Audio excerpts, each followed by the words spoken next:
Please subscribe Khabar Plus 18 for latest news and updates.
Tanta.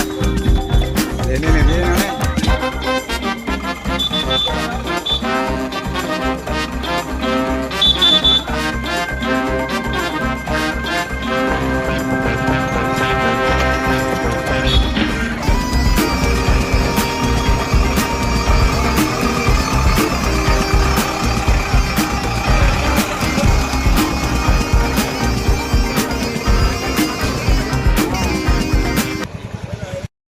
फतेहराम Meena है और आज नरेश की तारीख पेशी थी।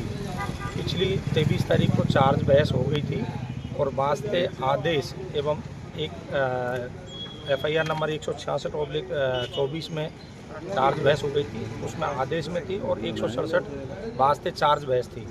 लेकिन इस दौरान 24 तारीख को ट्रांसफ़र लिस्ट आ गई और जज साहब का ट्रांसफ़र हो जाने की वजह से यहाँ आरती महेश्वरी जी आ गई उनकी जगह, तो उस वजह से आज तारीख पेशी होने के बावजूद भी आदेश नहीं सुनाया और आगामी तारीख पेशी क्योंकि 1, 2, 3 कैंप कोर्ट उनियारा है और 5 तारीख को यहाँ डेट रखी है, 4 का संडे है, तो नियरेस्ट जो डेट है उसमें चार्ज आदेश, अब तो चार्ज बहस और चार्ज आदेश के लिए फाइल। देखिए, 2 अलग अलग केस हैं, एक में चार्ज बहस हो चुकी कहते हैं वो भी अधूरी रही, दूसरे के अंदर अभी चार्ज बहस होनी थी, मतलब अभी उसमें नहीं हो पाई है। देखो, ये कंटिन्यूशन में ऑफेंस था, दोनों में अपराध एक ही है, एक में सुबह की घटना है, दूसरे में शाम की घटना है। क्योंकि पहली FIR जो 166 है वो भी रात को 9 बजे हुई थी और दूसरी FIR है उसके जस्ट आधा घंटे बाद हुई थी। लेकिन प्रकरण यहाँ 2 दर्ज होने की वजह से अनुसंधान में चार्जशीट अलग अलग आई है, तो उस स्थिति में 166 में चार्ज बहस हो गई थी, उसमें नरेश अकेला मुलजिम माना है और दूसरी 167 है उसमें करीब 63 मुलजिम माने हैं जो नामजद आरोपी थे। बाद में फर्दर अनुसंधान एडिशनल SP मोटाराम जी के पास है, उसमें अधिकतर मुलजिमों को मुलजिम नहीं माना है क्योंकि सरकार जहां इनको विक्टिम मान चुकी है।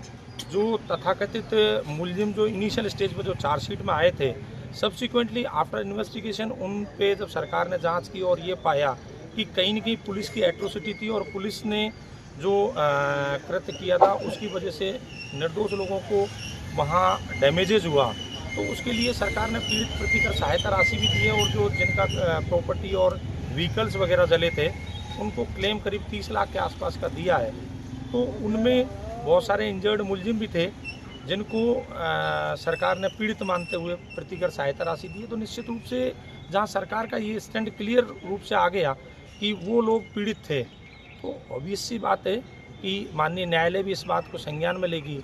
ST आयोग की रिपोर्ट है, उसमें भी पुलिसकर्मियों और उनको गलत माना था और इनका जो रात का जो स्टेप था निश्चित रूप से गलत था और उस पुलिस की एट्रोसिटी में जो इंजर्ड हुए थे, जो लोग हुए थे, उसी की परिणति है ये आपके सामने जो है। और निश्चित रूप से नरेश को शीघ्र बेल भी मिलेगी और आगे ये मुकदमा भी ख़त्म होगा क्योंकि जिस स्टेज पे आकर के और पुलिस को ओवरऑल सारे इन्वेस्टिगेशन में उनमें सारी चीज़ें क्लियर हो। 167 का स्टेटस क्या माना जाए? नहीं, 167 का स्टेटस ये है सर, सब्सिक्वेंटली रात का इवेंट था, यानी नरेश के और SDM के बीच में जो तथाकथित कहानी है वो 12 बजे की हो चुकी थी तो इनको अगर इमीडिएट एक्शन लेना था तो एफआईआर करनी थी, लेकिन इन्होंने रात को 9 बजे तक एफआईआर नहीं की, ना कोई इस तरह की थी। फिर ऐसी क्या इमरजेंसी आ गई थी रात को आप अचानक से एक बड़ा मूवमेंट लेकर के और बड़ा पुलिस बल लेकर के उसको अरेस्ट करना चाह रहे थे? नरेश कोई अपराधी तो है नहीं, नरेश एक सहायता नेता है, युवाओं की चाहत है, नरेश एक विचार है, विचारधारा है जो निश्चित रूप से आज यूथ की। सब्सक्राइब करें खबर प्लस 18 को और प्रेस करें इस बेल को। खबरों के लिए बने रहें।